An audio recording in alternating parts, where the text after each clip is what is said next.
नमस्कार साथियों, मैं आदेश आपका राही आदि क्लासेस में स्वागत करता हूं।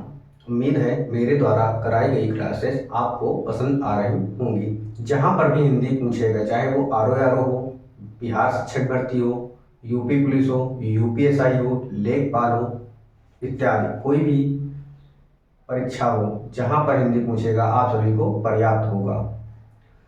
तो हम सभी पढ़ रहे थे विसर्ग संधि। क्या पढ़ रहे थे? विसर्ग संधि। विसर्ग संधि का आज हमारा लास्ट रूल पढ़ेंगे और उसके बाद हम नया चैप्टर शुरू करेंगे, ताकि वह चैप्टर हम आज समाप्त कर लें। तो हमारा जो विसर्ग संधि का लास्ट रूल है वह क्या कहता है कि यदि विसर्ग के बाद का खा और पा फा हो तो विसर्ग का लोप नहीं होता है। उन शब्दों को वैसे ही लिख दिया जाता है मिलाकर। और आपने एक रूल और पढ़ा था कि यदि विसर्ग के बाद का खा और पा फा हो, और लेकिन विसर्ग के पहले ई या ऊ आता था। क्या आता था? विसर्ग के पहले वहां पर ई या ऊ आता था, यहां पर ई या ऊ नहीं आएगा। जब विसर्ग के पहले ई या ऊ हो और बाद में का खा पा फा होता था तो हम विसर्ग को मूर्धन्य सा में परिवर्तित करते थे। किसमें? विसर्ग को मूर्धन्य सा में परिवर्तित करते थे, लेकिन विसर्ग के पहले ई या ऊ आता था। इस बार ई या ऊ नहीं आएगा, विसर्ग के बाद का खा और पा फा आएगा। तब हम जो पहला शब्द होगा और लास्ट शब्द होगा सेम उसी को मिलाकर लिख देंगे विसर्ग सहित। क्या? विसर्ग सहित वैसे ही लिखेंगे। तो हम इस रूल को पहले लिखते हैं, उसके बाद समझते हैं उदाहरण के माध्यम से। उम्मीद है आप सभी पूर्ण रूप से हमारा सहयोग करेंगे। तो रूल है अगला नंबर, क्या? यदि विसर्ग के बाद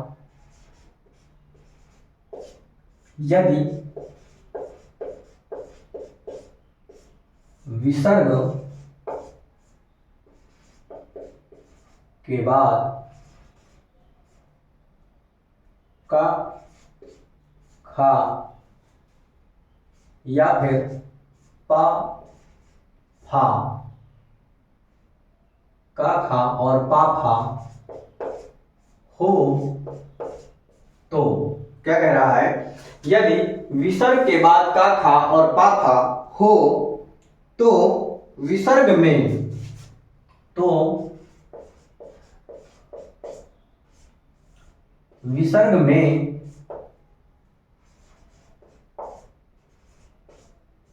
कोई परिवर्तन नहीं करते हैं। कोई परिवर्तन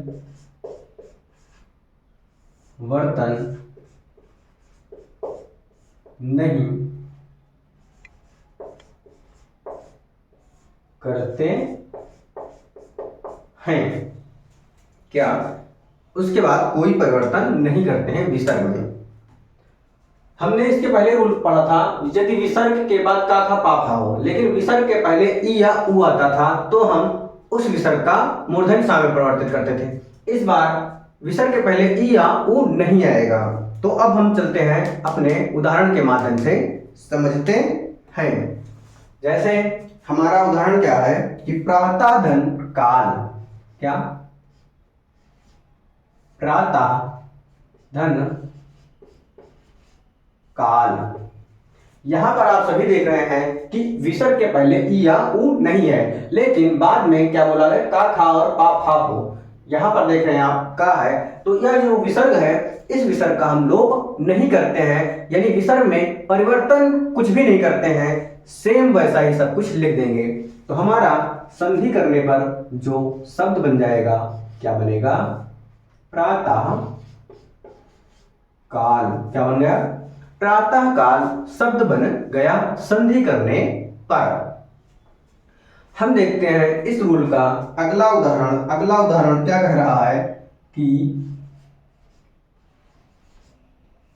अधः धन पतन।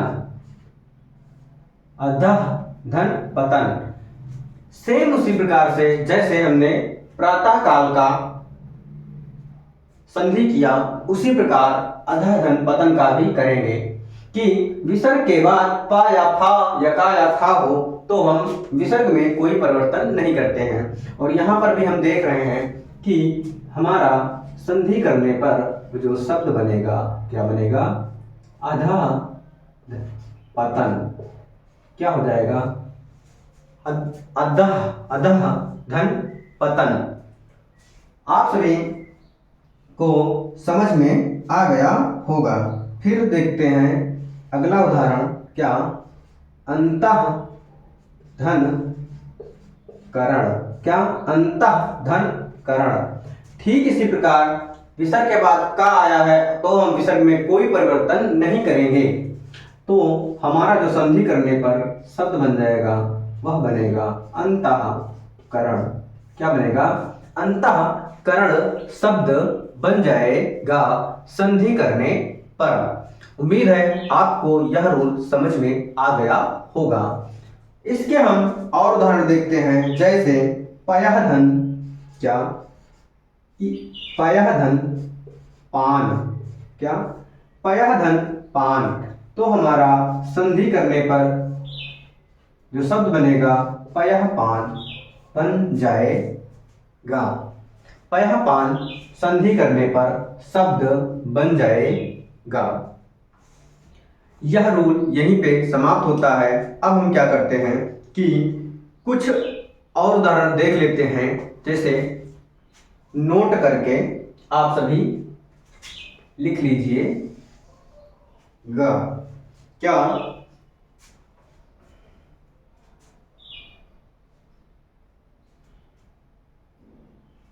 नोट है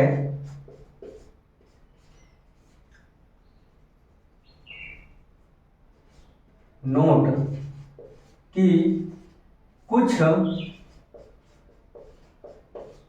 शब्दों में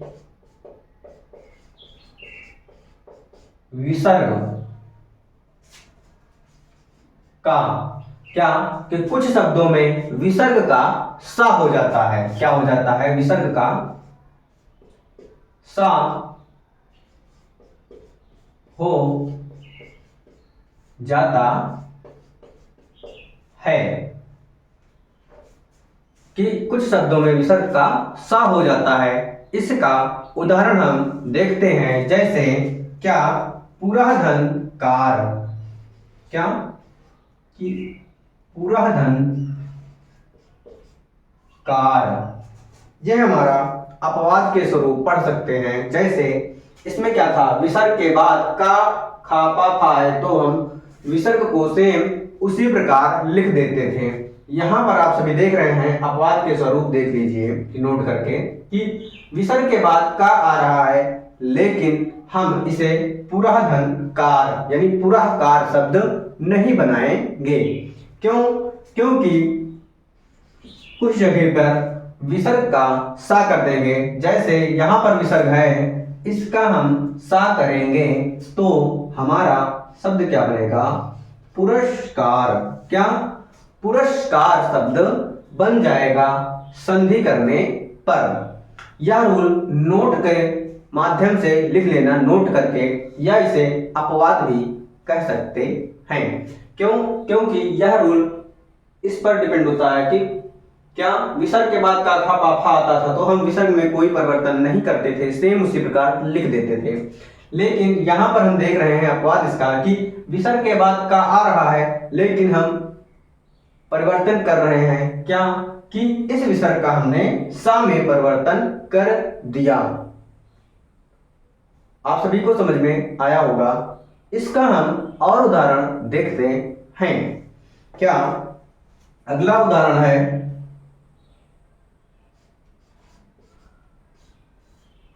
तिरः धन कार। क्या, कि तिरः धन कार। तो यहां पर हम इसको बना सकते हैं, क्या, कि इस विसर्ग का हम सा कर देंगे। जब सा कर देंगे तो हमारा संधि करने पर शब्द बन जाएगा तिरस्कार। क्या, तिरस्कार। यहाँ पर विसर्ग के बाद का आया, लेकिन हम परिवर्तन इसे इस विसर्ग का कर रहे हैं सा में, तो हमारा जैसे पुरः धनकार में पुरस्कार हो गया, तिरः धनकार में तिरस्कार शब्द बन जाता है संधि करने पर।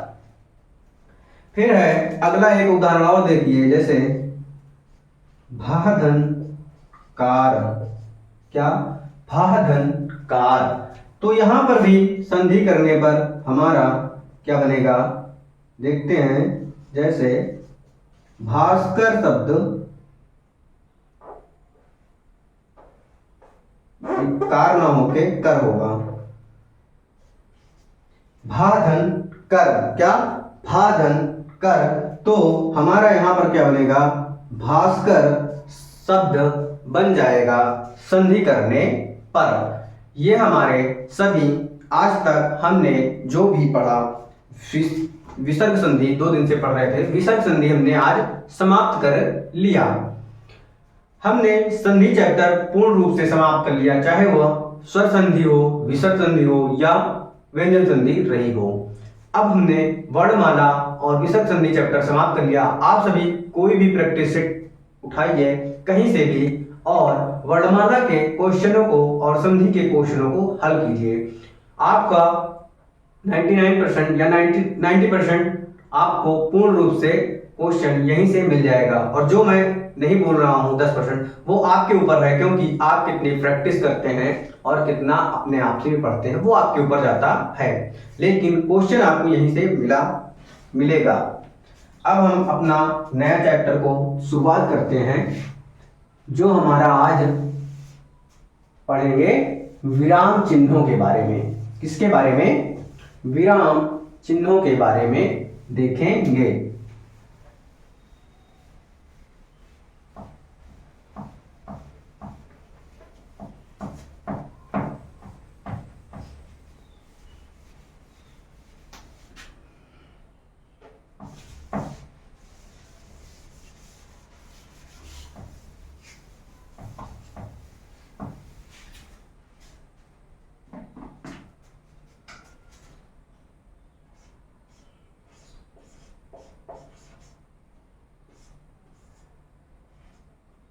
विराम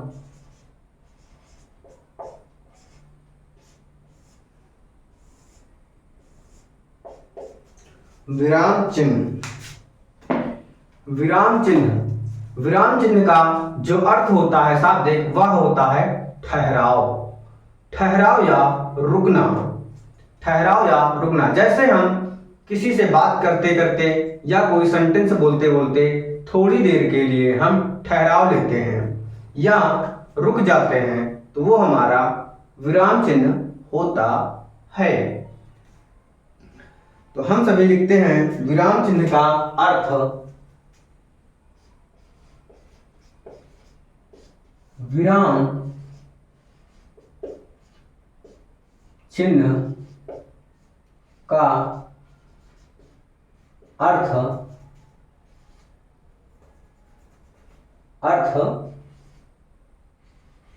ठहराव, ठहराव या फिर रुकना होता है। क्या? ठहराव या रुकना होता है। क्या होता है? ठहराव या रुकना होता है। अगर हम इसकी परिभाषा को देखें तो क्या होगा, जब हम किसी व्यक्ति से बात करते समय या बात करते करते कभी कभी बीच में रुक जाते हैं, तो वही हमारा विराम चिन्ह ठहराव या रुकाव होता है। ठहराव या रुकाव होता है, उसे ही हम विराम चिन्ह कहते हैं। उसे ही हम विराम चिन्ह कहते हैं। इस परिभाषा को हम लिख लेते हैं कि किसे कहते हैं विराम चिन्ह।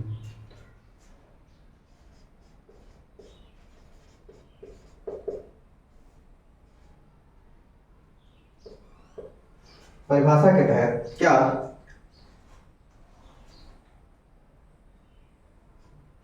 जब हम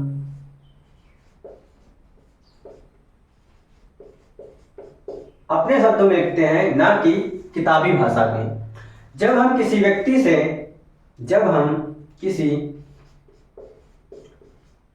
व्यक्ति से बात करते समय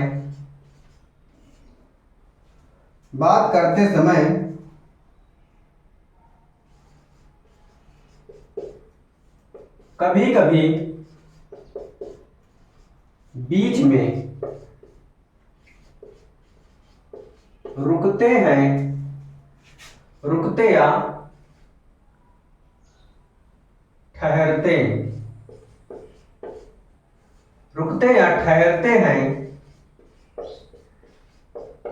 तो वह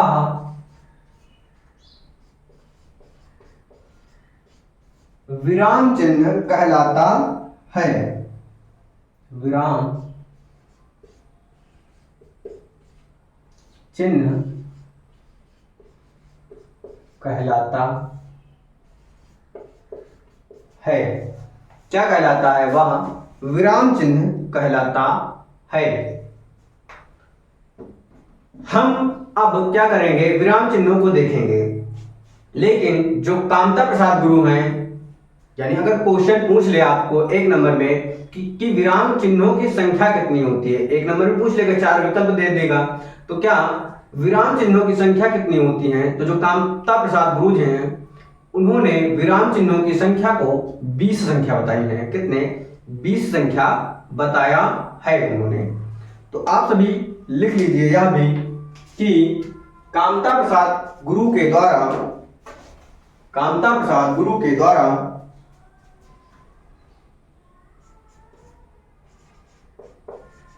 क्या कामता प्रसाद गुरु के द्वारा विराम चिन्हों की संख्या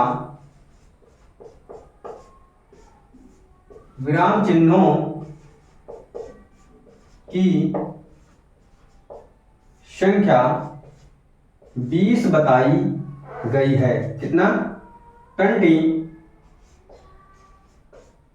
बताई गई है।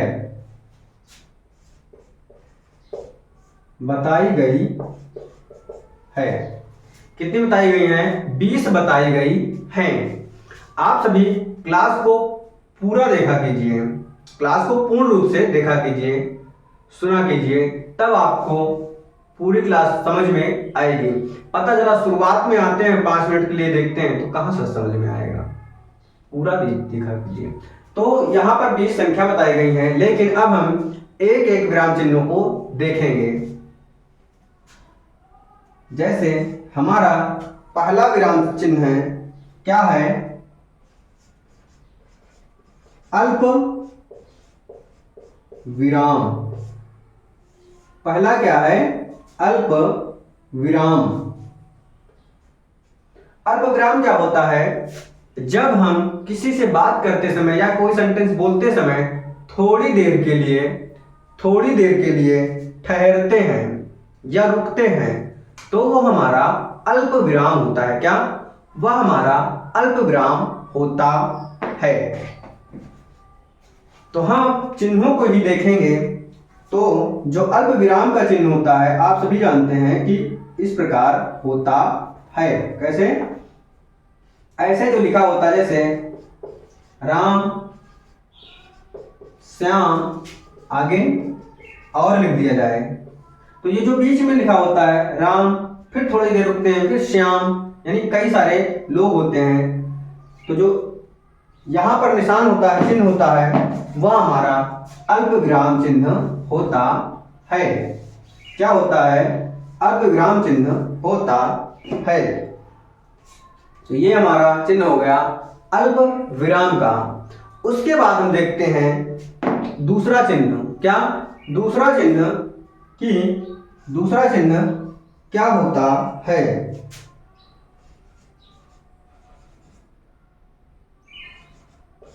दूसरा होता है अर्ध विराम। क्या?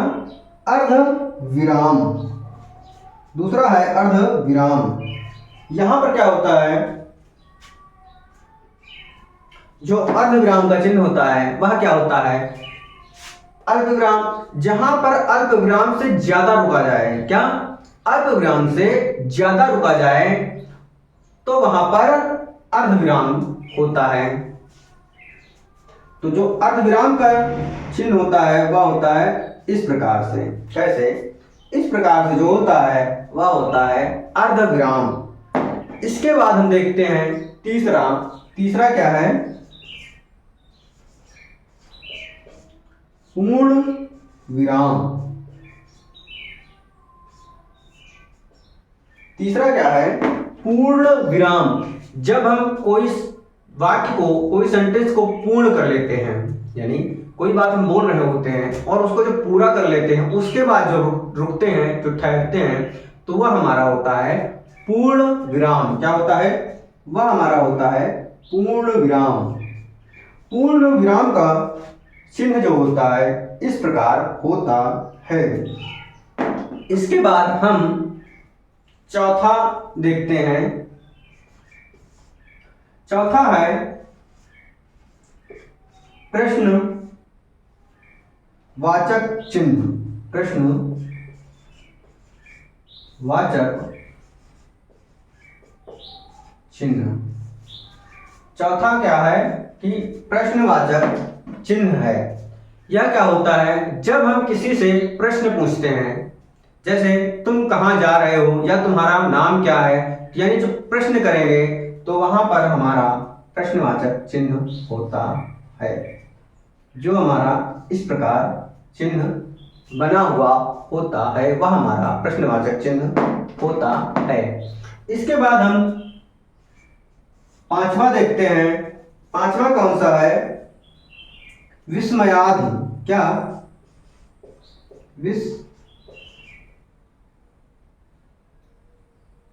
विस्मयवाचक चिन्ह। विस्मयवाचक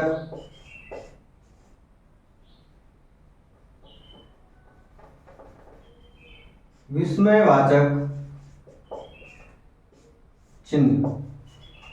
विस्मयवाचक चिन्ह क्या होता है, जब हम किसी से घृणा करें या खुशी हो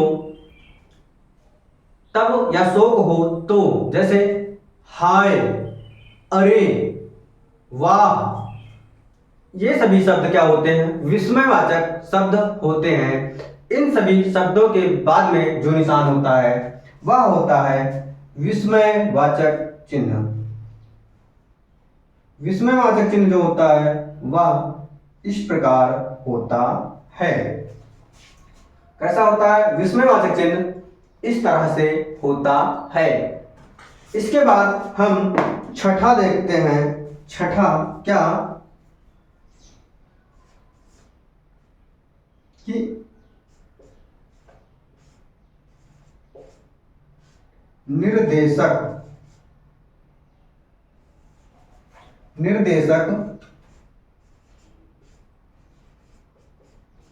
चिन्ह। छठा क्या है? निर्देशक चिन्ह। निर्देशक चिन्ह का चिन्ह यानी निशान इस प्रकार होता है, जब हम दो टूटे हुए शब्दों को जोड़ते हैं, दो टूटे हुए सेंटेंस को जोड़ते हैं, तब हमारा निर्देशक का चिन्ह होता है। इसका निर्देशक का चिन्ह होता है। जैसे बोला जाए, क्या निर्देशक का देख लीजिए, जैसे गांधी जी ने कहा, फिर निर्देशक का चिन्ह लगाया, क्या कि क्या कहा गया कि हिंसा मत करो। गांधी जी ने कहा कि हिंसा मत करो। गांधी जी ने कहा हिंसा मत करो। गांधी जी ने कहा कि बीच में कहा ठहराव है किसका? निर्देशक चिन्ह का। उसके बाद हिंसा मत करो।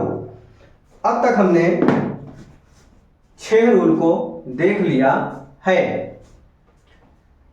अब हम इसके बाद आगे देखते हैं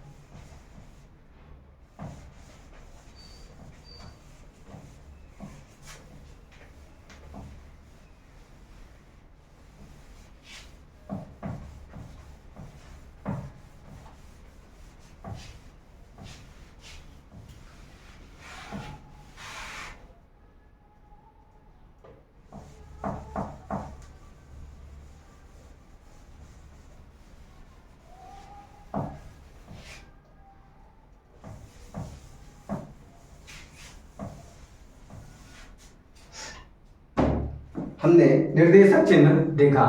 उसके बाद हम देखते हैं उद्धरण चिन्ह। क्या? उद्धरण चिन्ह।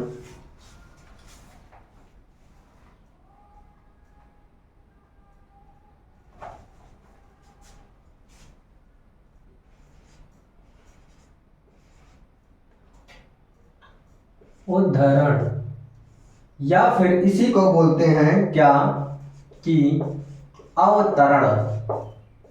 उद्धरण या अवतरण चिन्ह। उद्धरण या अवतरण चिन्ह या क्या होता है कि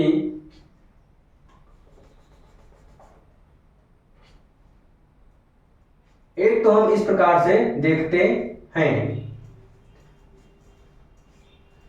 कि सिंगल इन्वर्टेड कामा, यानी सिंगल इस तरीके से कामा हो तो वह उद्धरण या अवतरण चिन्ह होता है।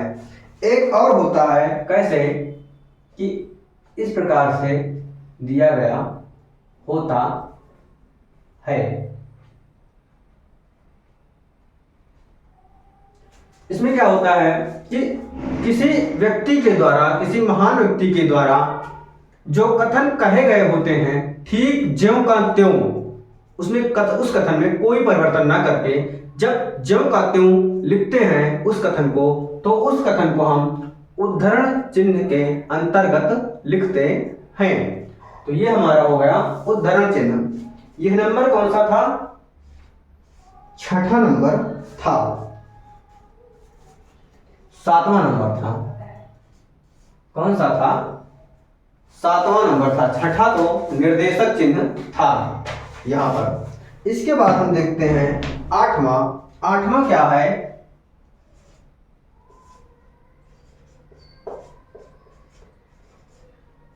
योजक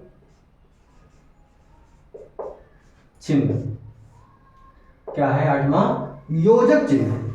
योजक चिन्ह क्या होता है कि जहां पर जैसे हमने देखा माता पिता सुख दुख तन मन धन, इसके बीच में जो चिन्ह लगता है वह होता है योजक चिन्ह। यानी योजक चिन्ह माता पिता सुख दुख यानी विलोम शब्दों में भी लगता है, तन मन धन जैसे समानार्थी शब्दों, समानार्थी शब्दों के बीच में भी योजक चिन्ह लगता है।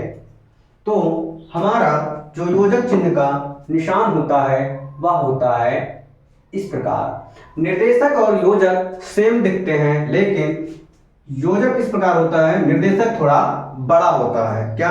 निर्देशक थोड़ा बड़ा होता है। इसके बाद हम नौवां रूल देखेंगे, विवरण चिन्ह। कौन सा? विवरण चिन्ह। विवरण चिन्ह।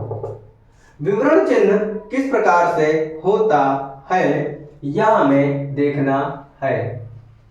जब इस प्रकार से विवरण चिन्ह लिखा जाता है तब वह विवरण चिन्ह होता है। कैसे? जब किसी चीज की हम विस्तृत व्याख्या करनी होती है, जैसे क्वेश्चन लिखते हैं या कुछ भी हम क्वेश्चन में यानी आंसर लिखते हैं क्वेश्चन में, तो वहां पर जैसे बोला जाता है इस चीज का विस्तृत व्याख्यान करो। जब विस्तृत व्याख्यान करना होता है तब हम इस विवरण चिन्ह का प्रयोग करते हैं। ये हमारा नौवां चिन्ह था, विराम चिन्ह था। इसके बाद हम अब 10वां विराम चिन्ह देखेंगे। 10वां क्या है?